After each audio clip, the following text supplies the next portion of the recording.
होशियार होता है तो कहते हैं कि चार अगर गंवार बैठ जाएं, नहीं पढ़े लिखे हैं, अनपढ़ हैं, गांव में दिन में कमाने और शाम को खाकर प्रभु को याद कर कर सो जाने वाले हैं, उनके अंदर छल कपट दम पाखंड यह सब नहीं होता है। उनका निर्मल मन होता है। तो निर्मल मन जन सो मोहि पावा, मोहि कपट चर्चित न भावा। का भोले भाव मिले रघुराई, तो उनके ऊपर मालिक की ज़्यादा दया होती है। और ये जो चंड चालाक होते हैं, इन पर दया उतनी नहीं होती। इनका तो प्रारब्ध ऐसा होता है, पूर्व जन्मों का कर्म ऐसा होता है कि ऐसे घर में जन्म लेते हैं कि जहाँ से इनको अकल बुद्धि उस तरह की मिलती है, तो ये लोग क्या करते हैं, बुद्धि की पहलवानी करते हैं।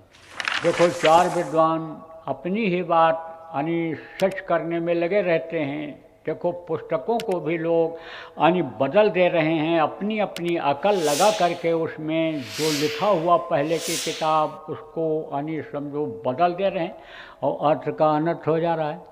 अर्थ का अनर्थ हो जा रहा है। वो तो ये समझते नहीं ये क्या चीज़ होगी। जो संत बोल करके गए वो तो ऊपर की लीला बोले, ऊपर का वर्णन किया। अब वो यहाँ कुछ दिख नहीं रहा है तो वो उनकी बात को उल्टा कहते हैं, है ना। जैसे नाम रख दिया ना, चलती को गाड़ी कहें, बना दूर को खोया, और रंगी को नारंगी कहें, देख कबीरा रोया। ये ट्रेन चलती है तो कहते हैं गाड़ी है, गड़ी हुई है। कहते हैं गड़ता है उसी को तो गाड़ी कहते हैं। कहते हैं गड़ी हुई, गाड़ी कहते हैं चलती को। और दूध का यानी समझो जब दूध गाढ़ा हो जाता है गर्म करके, तो वो बढ़िया खाने लायक हो जाता है, तो उसको कहते हैं खोया, यानी खो दिया, कुछ नहीं रहा इसमें। और नारंगी देखो रंगीन होती है तो कहते हैं नारंगी है। तो कहते हैं क्या करें, सांच का है तो मारन धावे, झूठे जगपतियाना। कबीर साहब ने कहा ना, संतो साधो देखो जग बौराना। तो उसके समझ में नहीं आया।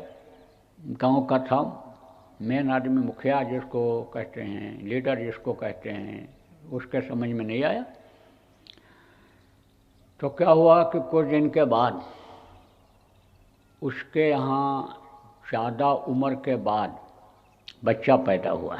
जैसे 40 साल के बाद बच्चा किसी के यहाँ पैदा हो जाए, तो 40 साल की उम्र में तो उसके यानी पोते बड़े हो जाते हैं, और 40 साल में उसके बच्चा पैदा हुआ।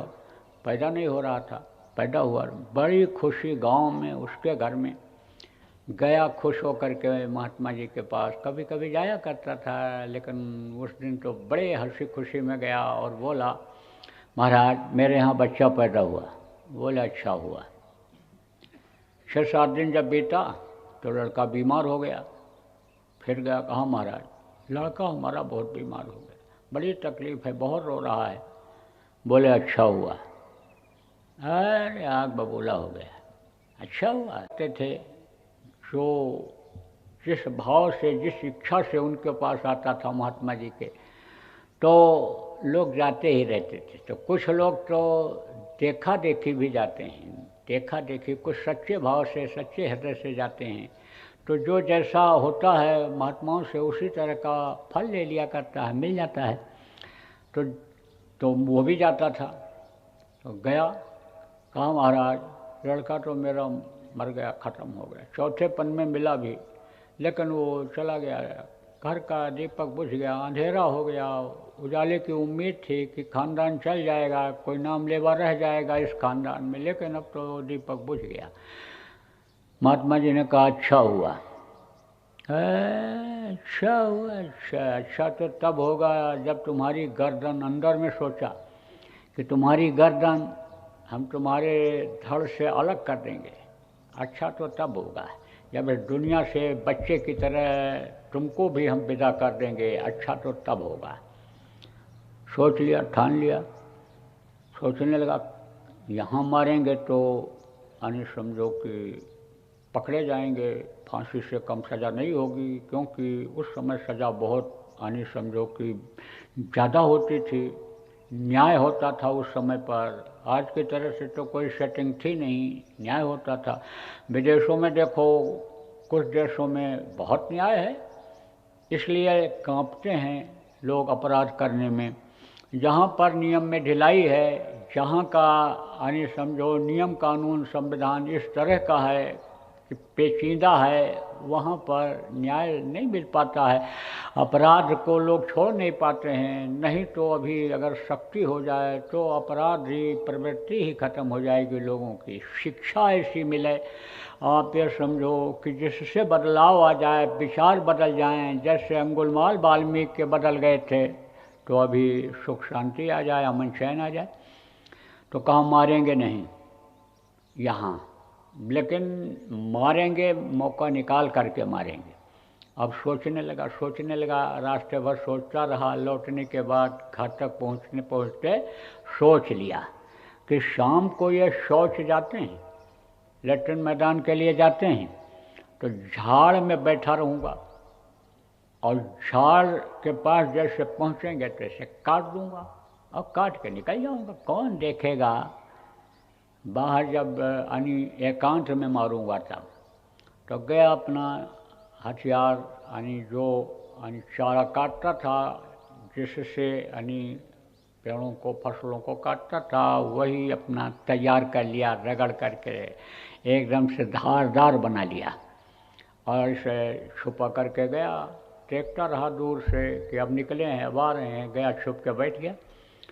झाड़ से थोड़ा ही दूर यानी पहुँचे थे महात्मा जी, तब तक पैर में एक कांटा चुभ गया।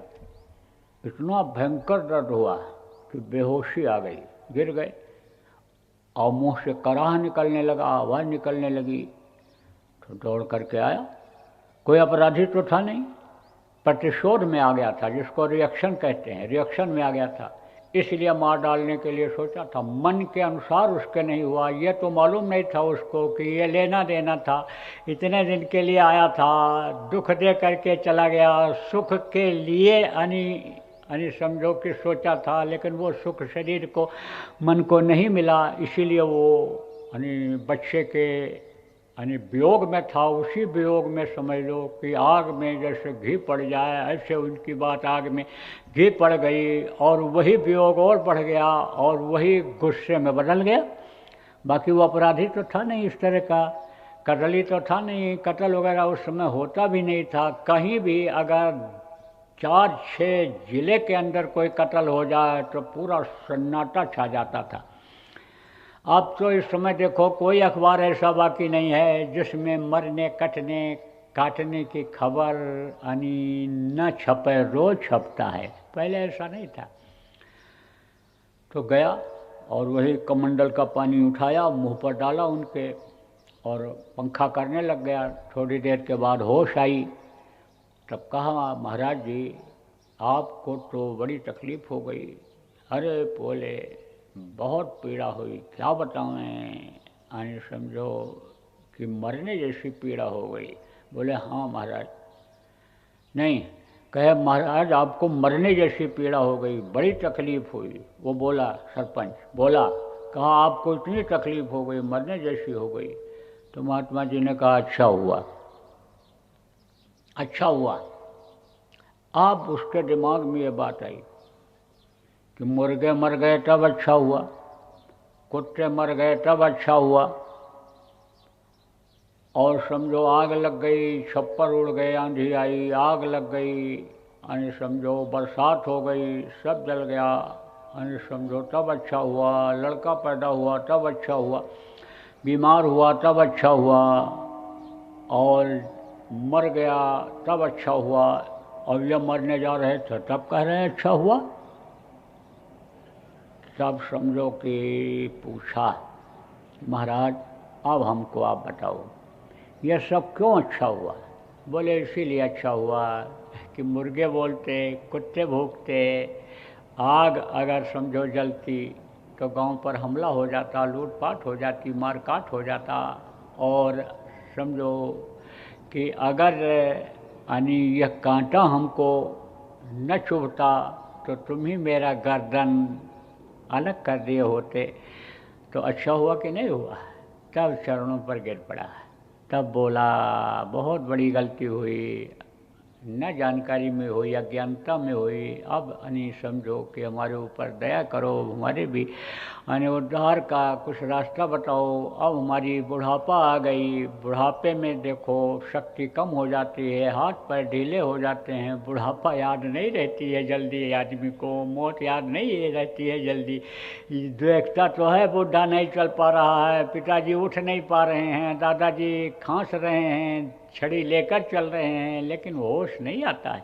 ये जो परिवार है, परिवार से शिक्षा मिलती है, बहुत सी सारी चीज़ों की शिक्षा मिलती है। इस चीज़ की भी शिक्षा लेनी चाहिए कि भाई हमारी भी बुढ़ापा आनी है, हमारी भी बुढ़ापा आनी है। बहू को ये सोचना चाहिए कि यानी मैं भी कभी सास बनूंगी। आप ये समझो, ये सोचना चाहिए कि मैं जो व्यवहार करूंगी वही व्यवहार मेरे साथ भी होगा। इसलिए समझो कि ये सोचना चाहिए। परिवार का मतलब ये होता है एक दूसरे का लेना देना, कर्जा अदा कर देना चाहिए। तनिक भी बात पर आदमी पिनक जाता है, औरत पिनक जाती है, नाराज़ हो जाती है, ये नहीं मालूम है कि लेना देना था किसी जन्म का, ये अदा हो रहा है।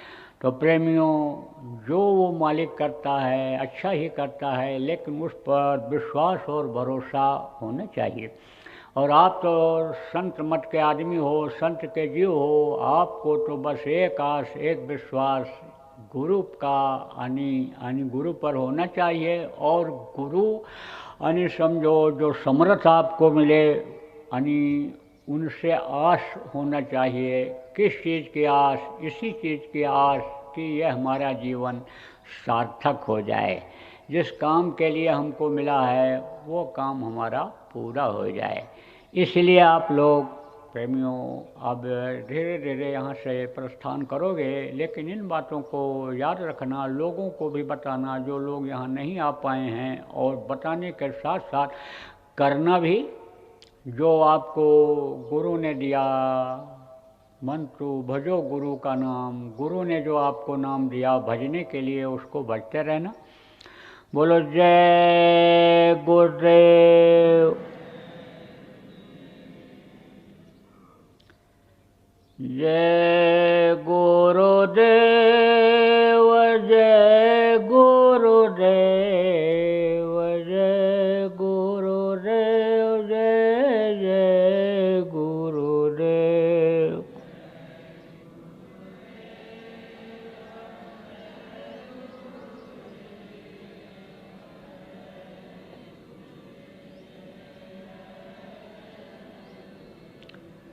जय गुरुदेव,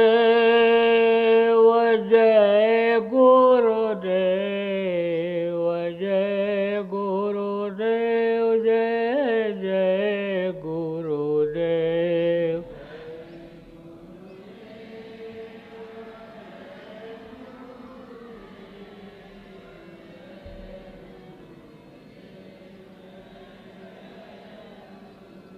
जय गुरुदेव, जय गुरुदेव, जय गुरुदेव, जय जय गुरुदेव।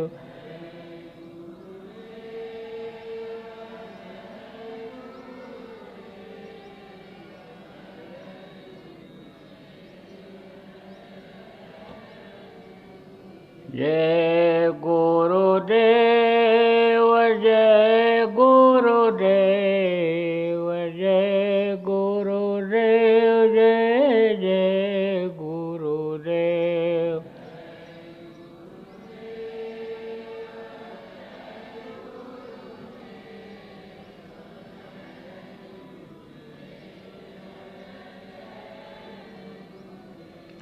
देखो, जो लोग सेवा करने के हिसाब से यहाँ पर आए हो, टोली में आए हो, उनके लिए ये आदेश नहीं है कि आप चले जाओ। नहीं तो कहो मन से आदेश हो गया जाने का, बस उठाओ बैग और निकल जाओ। आप लोग अपना पूरा करके जाना समय, जितने दिन के लिए सेवा के लिए आए हो। और किसी भी विभाग में कोई सेवा की ज़रूरत है, काम पिछड़ रहा है, आप कर सकते हो, तो उनसे पूछ करके और रुक जाना, करवा देना। इस आश्रम को अपना ही समझो, आश्रम की व्यवस्था को अपना ही समझो। देखो ये जगह थी, लोग आ गए थे, साफ़ सुथरी हो गई, इंतज़ाम हो गया, तो आप यहाँ बैठ कर के सत्संग सुन लिए। इसलिए समझो कि यह भी एक समझ लो कि गृहस्थी की तरह से ही है। जैसे गृहस्थ अपना गृहस्थी बनाता है कि हमको दूसरे की सेवा का मौका मिल जाए, एक रोटी खिलाने का यानी हमको अवसर मिल जाए, कोई आवे मेहमानदारी करने का अवसर मिल जाए, तो उसी तरह से यहाँ भी आपको प्रेमियों समझ करके चलना है। बोलो जय गुरुदेव, जय